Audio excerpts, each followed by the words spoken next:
Hello students, today we are going to start our topic transportation of human being. हमने last इसका introduction cover किया था, channel science clear थी, हम आज टॉपिक आगे कवर करेंगे. With your name is Nan. So we will start the topic transportation of human being. इसमें हमने क्या कवर किया था लास्ट? इंट्रोडक्शन देखा था कि ब्लड वेस्कुलर सिस्टम में ब्लड वेसल्स और ब्लड के बारे में हम पढ़ेंगे. ठीक है, सबसे पहले हमने ब्लड का इंट्रोडक्शन आज में स्टार्ट करना है. So we will start here the topic blood. अच्छे से आपको वीडियो समझ आ रही है, चैनल को सब्सक्राइब करें, वीडियोस को लाइक करें.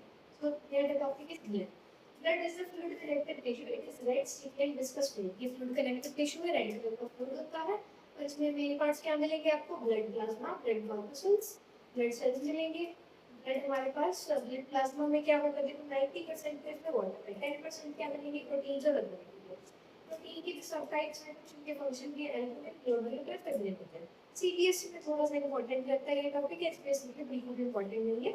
एल्बुमिन प्रोटीन किसके काम आती है? प्रोटीनेशन को मेंटेन करने. ग्लोबुलिन किसके काम आती है?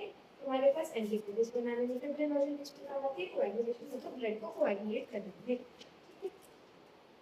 उसके बाद ब्लड सेल्स के बारे में बताया हुआ. आरबीसी, डब्ल्यू सेल और प्लेटलेट्स. आरबीसी में हीमोग्लोबिन पिगमेंट पाया जाता है. ठीक है, इसका में इसी की वजह से कलर कैसा होता है? रेड आता है. एक हीमोग्लोबिन का मॉलिक्यूल कैसे बनता है? हमेशा उसमें आयरन की जरूरत होती है, इसलिए कहा जाता है आप आयरन का इंटेक करें जिसकी वजह से ब्लड अच्छे से बनता रहे.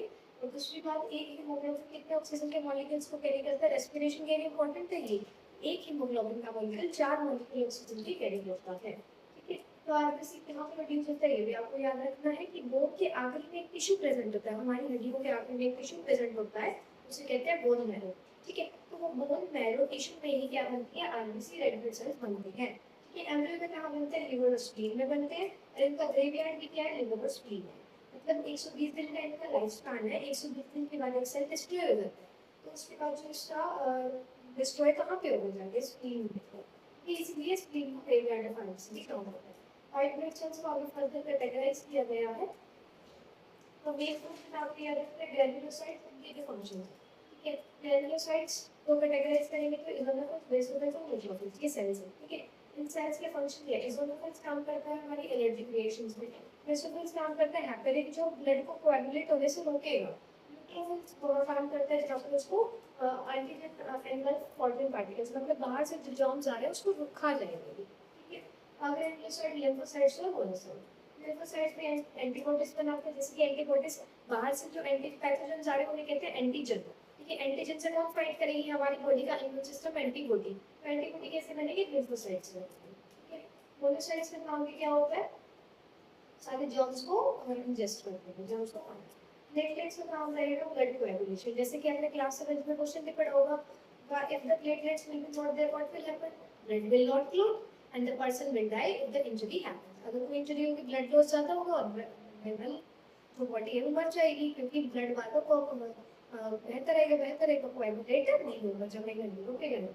ठीक है, तो ब्लड के फंक्शन समझ आए. डाइजेस्टिव फूड को ट्रांसपोर्ट करना, रेस्पिरेटरी गैसेस को ट्रांसपोर्ट करना, एक्सक्रीटरी मीडियम को ट्रांसपोर्ट करना, हार्मोन्स को ट्रांसपोर्ट करना. व्हाइट ब्लड सेल्स और प्लेटलेट्स ब्लड को क्लोट करने में काम आएगा, और रेड ब्लड सेल्स हमें बीमारियों से लड़ने से बचाएगा. एक और बात याद रखिए कि प्लेटलेट्स सेल नहीं है, ये टुकड़े हैं, सेल्स के टुकड़े. उस सेल को बोलते हैं थ्रोम्बोसाइट्स. क्या बोलते हैं? थ्रोम्बोसाइट्स. नेक्स्ट टॉपिक है हमारे पास ब्लड वेसल्स. ब्लड वेसल्स के टॉपिक में हमें देखने मैंने देखा था स्टार्टिंग में 3 टाइप के ब्लड वेसल्स हैं: आर्टरीज, वेन्स, कैपिलरीज. ठीक है, तो आर्टरीज, वेन्स, कैपिलरीज में आप क्या समझेंगे? जैसे आर्टरीज आप लोग समझेंगे कि आर्टरीज की जो पाइप है, वेसल है, वो उसकी जो वॉल है वो ठीक है. अब ठीक कब होगी? क्यों होगी? ताकि वो फट ना जाए. फटेगी कब? कब फटेगी? ताकि उसमें जो मूव कर रहा है ब्लड वो किससे होगा? हाई प्रेशर से. यहाँ से 3 चीजें समझ आ गई. इसकी वॉल ठीक है क्योंकि इसमें जो ब्लड है वो कैसे फ्लो करता है? हाई प्रेशर के साथ. अब वॉल ठीक है तो अंदर का ल्यूमन क्या होगा? स्मूथ होगा. अंदर का ल्यूमन क्या रहेगा? स्मूथ. 3 बातें समझ आ गई. सेम वाइस वर्सा ये 3 बातें किसकी हमें याद रखनी है? वेन की. उसकी वॉल थिन है, ल्यूमन लार्ज है, और उसमें जो ब्लड फ्लो करेगा वो कैसे करेगा? लो प्रेशर के साथ. अब 3 बातें वो समझ ली. इसमें कैसा ब्लड फ्लो करता है? इसमें जो ब्लड फ्लो होता है वो हाई स्पीड और हाई प्रेशर के साथ जनरली ऑक्सीजनेटेड ब्लड होता है. सिर्फ एक आर्टरी को छोड़ के, पल्मोनरी आर्टरी. पल्मोनरी का वर्ड मतलब है वो किससे जुड़ा हुआ है? लंग से जुड़ा हुआ है. तो इससे दो बातें और समझ आ गई कि generally carry oxygenated blood away from the heart accept pulmonary base involve है, लो स्पीड के साथ फ्लो करता है, डीऑक्सीजनेटेड ब्लड कैरी करती है एक्सेप्ट पल्मोनरी बेस, ये हमेशा हार्ट की तरफ लेके जाती है ब्लड। कैपिलरीज देखो वहाँ पे आपको दिखाया गया है, तो जैसे यहाँ देखो आर्टरीज में कैसे ब्लड आ रहा है, ऑक्सीजनेटेड ब्लड, ऑक्सीजनेटेड ब्लड जा रहा है, ये किसको मिल जाएगा, टिश्यूज को। टिश्यूज को ट्रांसपोर्ट करवाने के लिए कौन कौन हेल्प करेगा, टिश्यूज को अगर देना तो बॉडी सेल्स को कैसे देंगे, ये बॉडी सेल्स को देने के लिए 5 ब्रांचेस डिवाइड होगी, इन्हें क्या बोला जाता है, कैपिलरीज बोला जाता है, इसी के द्वारा ऑक्सीजन लेंगे, CO को दे देंगे। अब ये ब्रांचेस दोबारा से कंबाइन होकर एक बना देंगी, क्या बना देंगी, तो आर्टरी डिवाइड करके कैपिलरीज, और कैपिलरीज डीऑक्सीजनेटेड ब्लड वाली कैपिलरीज कंबाइन करके क्या बना देंगी, वेन बना देंगी। तो कैपिलरीज जस्ट क्या करेंगी, for the exchange of material, ये फाइनल ब्रांचेस होती है, फाइनल वेसल होती है, बहुत पतली वेसल होती है, ठीक है।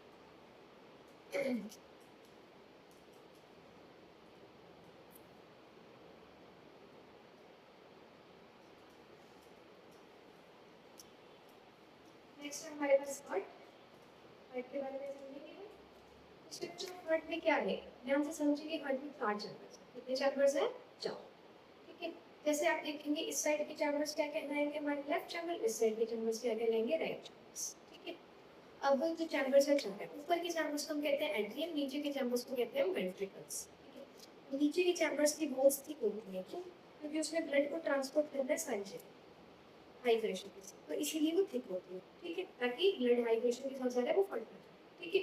तो इससे हमें समझ आ गया स्ट्रक्चर ऑफ ब्लड में होता है क्या होता है। उसमें आपको सबसे पहले ये कि कौन सी वेन आ रही है, कौन सी वेन जा रही है, कौन सी वेन इसके साथ कैसे कनेक्टेड है, ठीक है। 4 चैम्बर में जो वॉल्स है वो कौन सी है, सेप्टम है, कौन सी है, सेप्टम, मतलब 4 चैम्बर जो बटे हुए हैं उनके जो वॉल्स है उसको क्या बोला जाता है, सेप्टम बोला जाता है, क्या बोला जाता है, सेप्टम।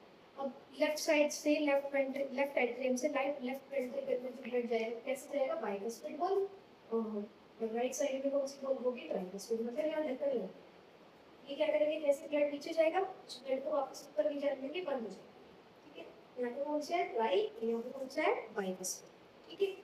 मूविंग फर्दर ये आपको हार्ट के स्ट्रक्चर के बारे में समझ, इतना ही आपको समझना है, यही आपको लिखना है, बच्चे साथ में आपको क्या अटैच करके लिखना होगा कि इसमें कौन सी वेन कैसे अटैच, ठीक है।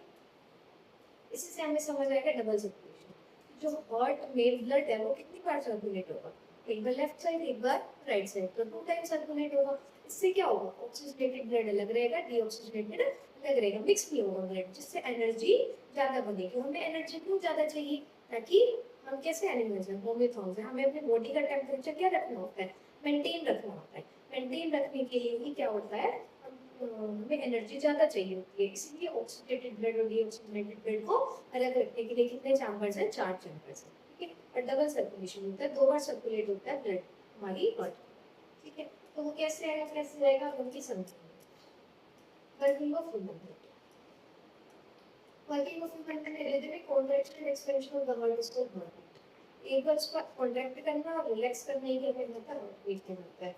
कॉन्ट्रैक्शन का दूसरे लिए वर्ड यूज किया जाता है सिस्टोल, और रिलैक्सेशन के लिए डायस्टोल, ठीक है। इसमें सबसे पहले एट्रिया सिस्टोल, मतलब एट्रिया कॉन्ट्रैक्ट करेंगे, एट्रियम से ब्लड कहाँ चला जाएगा, फिर वेंट्रिकल्स में चला जाएगा, ठीक है। फिर वेंट्रिकल्स कॉन्ट्रैक्ट करेंगे, ब्लड कहाँ चला जाएगा, वेन्स और आर्टरीज में, वेन्स और वेन्स से वेसल्स में चला जाएगा, ठीक है। उसके बाद जॉइंट डायस्टोल, मतलब दोनों रिलैक्स, दोनों में से ब्लड जा चुका है, दोनों क्या कर रहे हैं, रिलैक्स, मतलब दोनों में ब्लड फिल हो रहा है, एट्रियम में भी ब्लड फिल हो रहा है और वेंट्रिकल्स में भी ब्लड फिल हो रहा है, जॉइंट डायस्टोल कहा जाता है, ठीक है।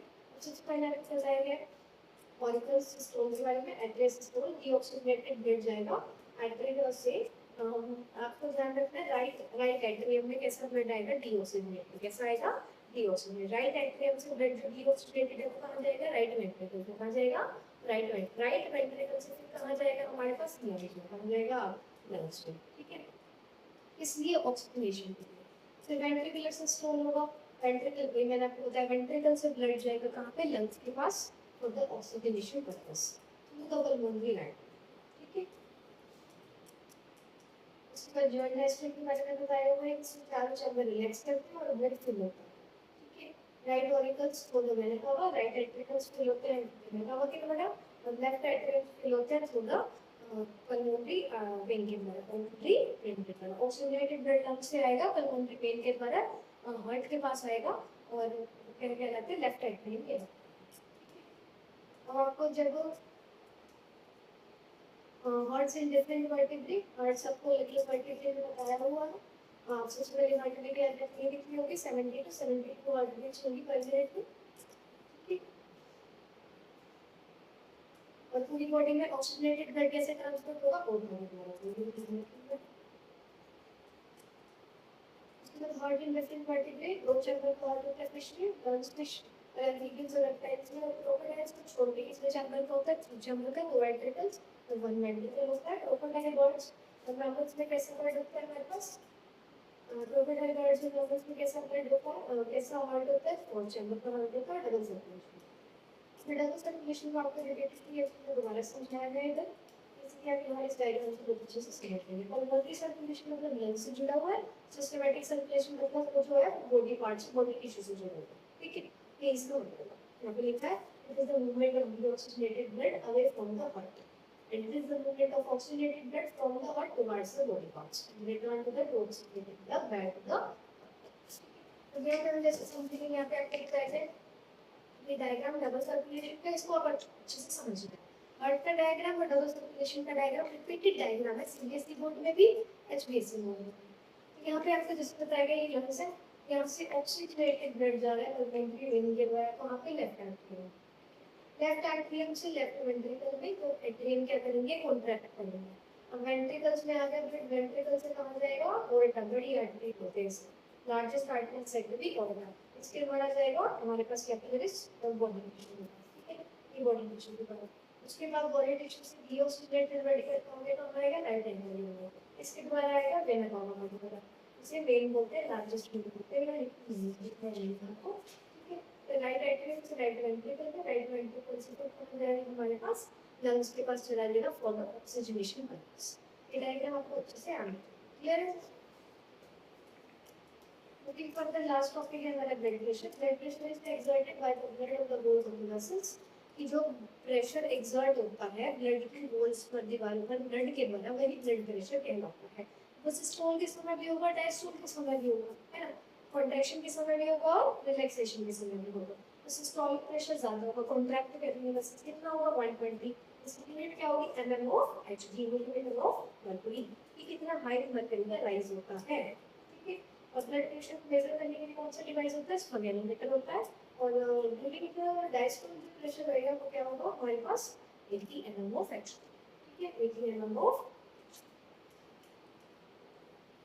किससे कैसे करते हैं, हमारी लेफ्ट साइड की आर्टरी में जो ब्लड फ्लो करता है उसमें जितनी बार भी ब्लड फ्लो करता है each time the blood enters pulse is said to be expansion, जितनी बार भी आर्टरी एक्सपेंड करती है उसी समय उसका क्या काम होता है, पल्स करता है, ये भी 70 to 72 रहता है।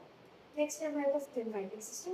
लिम्फेटिक सिस्टम में जस्ट आपको समझना है कि लिम्फ क्या है। सबसे पहले लिम्फ कलरलेस, इसमें क्या नहीं है, एडवेसिव नहीं है, रेड ब्लड सेल की बाकी सेम कॉम्पोजिशन है इसकी ब्लड में, इसका फंक्शन क्या है, इसमें मेन सेल्स है लिम्फोसाइट्स, वहाँ भी थी डब्ल्यूबीसी के क्लासिफिकेशन में सबसे ज़्यादा लिम्फोसाइट्स पाई जाएगी जो फाइट अगेंस्ट जर्म्स करेंगे, जो एंटीबॉडीज प्रोड्यूस करेंगे, ठीक है। लिम्फ वेसल्स में लिम्फ रन करेगा, लिम्फ नोड्स पाए जाते हैं अलग अलग जगह पर जो जॉन्स को ट्रैक करते हैं, ठीक है। तो फंक्शन क्या है इसका, ब्लड का और लिम्फ का बॉडी को प्रोटेक्ट करने का इंपॉर्टेंट फंक्शन है इसका। Volume of blood increase due to preparation of blood plasma from the blood capillaries to left access this blood, कि जब ब्लड कैपिलरीज से जो ट्रांसपोर्ट होता है उसमें जो एक्सेस ऑफ प्लाज्मा इकट्ठा होता है वो कहाँ जाता है, लिम्फ में जाता है, तो लिम्फ से कनेक्ट होता है। ये कनेक्टिंग लिंक काम करता है ब्लड और ब्लड सेल्स के बीच में भी काम करता है, ठीक है। Also collect carbon dioxide and waste product. यहाँ पे वैसे डिफरेंस नहीं है अवेलेबल इस topic of transportation is complete. दो वीडियोस में हमारा ट्रांसपोर्टेशन का टॉपिक भी कंप्लीट किया। फर्स्ट हमने किया ट्रांसपोर्टेशन इन प्लांट्स, आज हमने किया ट्रांसपोर्टेशन इन ह्यूमन बीइंग्स। फिर हमारा ट्रांसपोर्टेशन कंप्लीट होता है और आप चैनल पे इसी तरह बने रहिए मेरे साथ और साइंस के कॉन्सेप्ट्स को और अच्छे से क्लियर करते रहिए, अच्छे से समझते रहिए from the book Moldova as well as firstly we have covered this from the NCERT books. अच्छे से आप पढ़ते रहिए साइंस के चैप्टर्स को ताकि आप अच्छे से एग्जाम में टॉप कर सकें। एंड थैंक यू, और चैनल को सब्सक्राइब करें, वीडियोस को लाइक